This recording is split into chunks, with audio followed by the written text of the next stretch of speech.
5,000 likes to this video, we will upload more patriotic news. Thank you. Scaramucci breaks his silence, makes massive announcement one day after firing. President Donald Trump fired Anthony Scaramucci on Monday, just 10 days after he took the position of White House Communications Director. One day later, however, Scaramucci has made a surprising announcement that has left many stunned. Daily Mail reported that Scaramucci has been telling his friends that he is expecting to be given another role in Trump's White House. Two sources close to the situation say that Scaramucci would like to go back to the Export-Import Bank, and the president could grant his wish.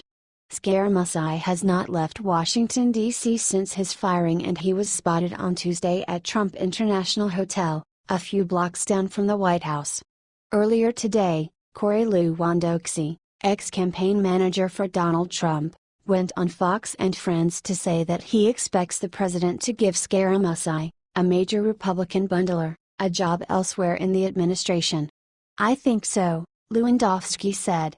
"There's a lot of jobs out there in the administration, and the communications director wasn't the right role for him, but my guess is the president will find a spot for him somewhere."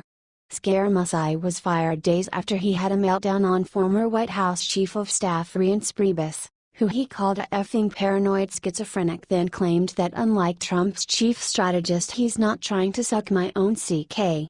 White House Press Secretary Sarah Huckabee Sanders said on Monday that this was partly why Trump fired him.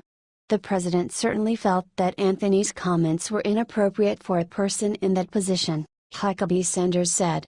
She went on to say that there was a desire not to burden Trump's new White House Chief of Staff, John Kelly, who had requested that Scaramucci be ousted. Anthony Scaramucci will be leaving his role as White House Communications Director, Sanders said. Mr. Scaramucci felt it was best to give Chief of Staff John Kelly a clean slate and the ability to build his own team. "We wish him all the best. What do you think about this?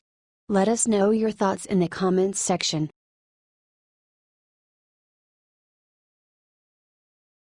Trump gives bad news to Congress after Obamacare vote.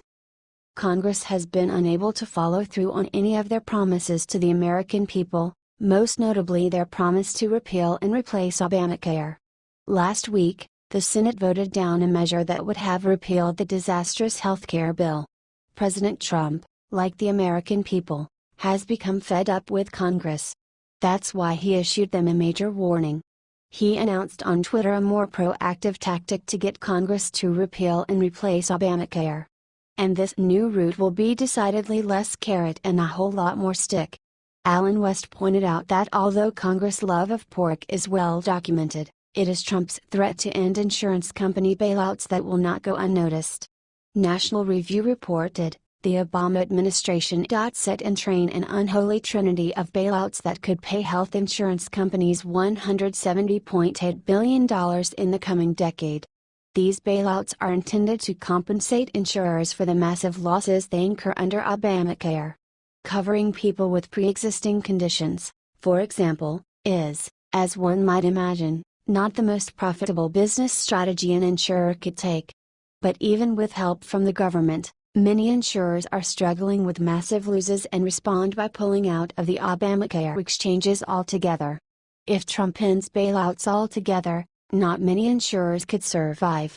So it'll be interesting to see what Trump's threat to end insurance company bailouts will have, particularly with members of Congress.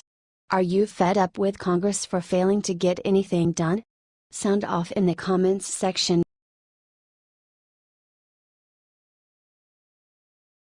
Breaking: John Kelly sends huge message to Trump. This week, White House Chief of Staff Reince Priebus was fired by President Donald Trump and replaced with former Secretary of Homeland Security and retired Marine General John Kelly. Now, Kelly has broken his silence to release a statement about his new job.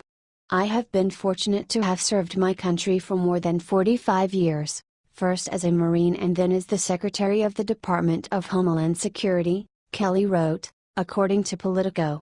"I am honored to be asked to serve as the Chief of Staff to the President of the United States. To the tremendous men and women of DHS, I thank you for the opportunity to serve as your secretary," he continued. When I left the Marines, I never thought I would find as committed, as professional, as patriotic a group of individuals. I was wrong. You accomplish great things every day defending our nation, and I know your exceptional work will continue. This came after Trump praised Kelly on Friday for his tremendous service to the Department of Homeland Security. "He has been a true star of my administration," Trump said of Kelly on Twitter. Priebus had long been accused of being one of the leaks that have plagued President Trump's White House. Just before Priebus was fired, White House Communications Director Anthony Scaramucci accused him of being responsible for the illegal leak of his financial disclosure form. What do you think about this? Let us know your thoughts in the comments.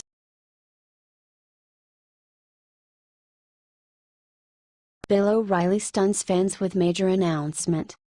This week, White House Chief of Staff Reince Priebus was fired by President Donald Trump and replaced with former Secretary of Homeland Security and retired Marine General John Kelly. Now, Kelly has broken his silence to release a statement about his new job. "I have been fortunate to have served my country for more than 45 years, first as a Marine and then as the Secretary of the Department of Homeland Security," Kelly wrote, according to Politico. "I am honored to be asked to serve as the Chief of Staff to the President of the United States.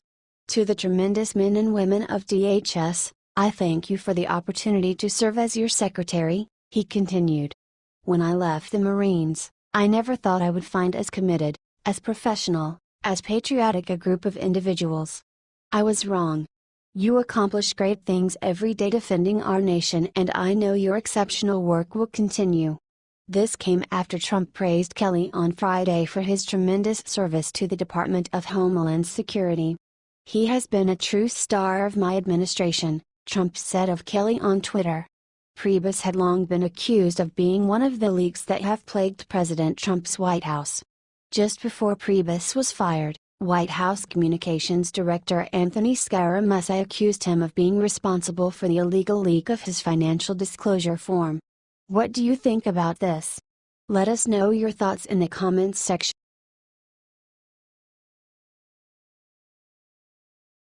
Obama resurfaces and acts like he's still president with sick announcement. On Thursday, the GOP Obamacare repeal effort was shot down in Congress. Hours later, Barack Obama resurfaced to release a sickening statement about the situation that makes it seem like he thinks he's still the president. The Republican effort to repeal the Affordable Care Act failed last night in the early hours of the morning. Last night's vote served as the final kill shot to the 7-year Republican-led effort to repeal Obamacare, Obama spokesman Kevin Lewis said in a statement, according to Freedom Daily. "The Affordable Care Act has always been about something bigger than politics. It's about the character of our country. It's about the 20 million Americans and counting who've gained the security and peace of mind of health insurance, and the tens of millions more who benefited from upgrades like free preventative care, such as mammograms and vaccines, and improvements in the quality of care in hospitals that have averted more than 100,000 deaths so far. It's about the dreams protected, and the untold misery and ruin prevented. Today, it remains that way because of everyone who mobilized, organized, and made their voices heard," he continued. "The Affordable Care Act has made America stronger and healthier, but there will always be more work to do. President Obama has always said we should build on this law, just as members of both parties worked together to improve Social Security, Medicare, and Medicaid over the years. President Obama still believes that it is possible for Congress to demonstrate the necessary bipartisanship and political courage to keep delivering on the promise of quality, affordable health insurance for every American. It's disgusting that Obama felt the need to gloat and release a statement that makes it seem like he still is in power. Share this story if you think Obama should keep his big mouth shut.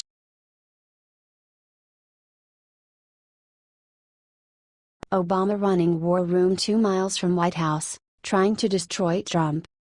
Barack Obama shocked everyone when he left the White House and moved just 2 miles away. Though he claimed he was staying in Washington, D.C. just so his daughter Sasha could finish high school there, it has now become clear that he was doing this for a very different reason.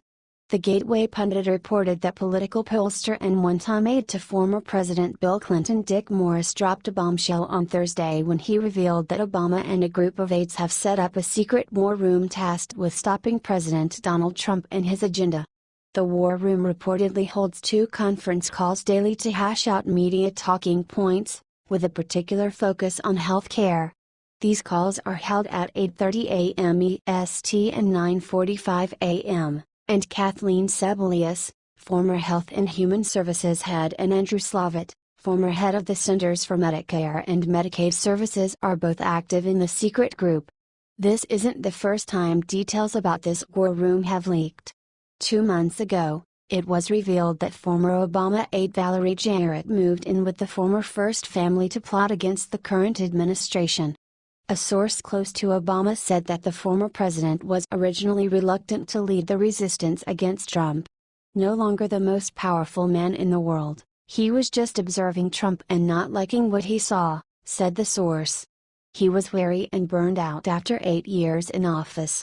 But Valerie convinced him that he didn't have any choice if he wanted to save his legacy. And, as usual, he bowed to Valerie's political wisdom and advice. What do you think about this? Let us know your thoughts in the comments.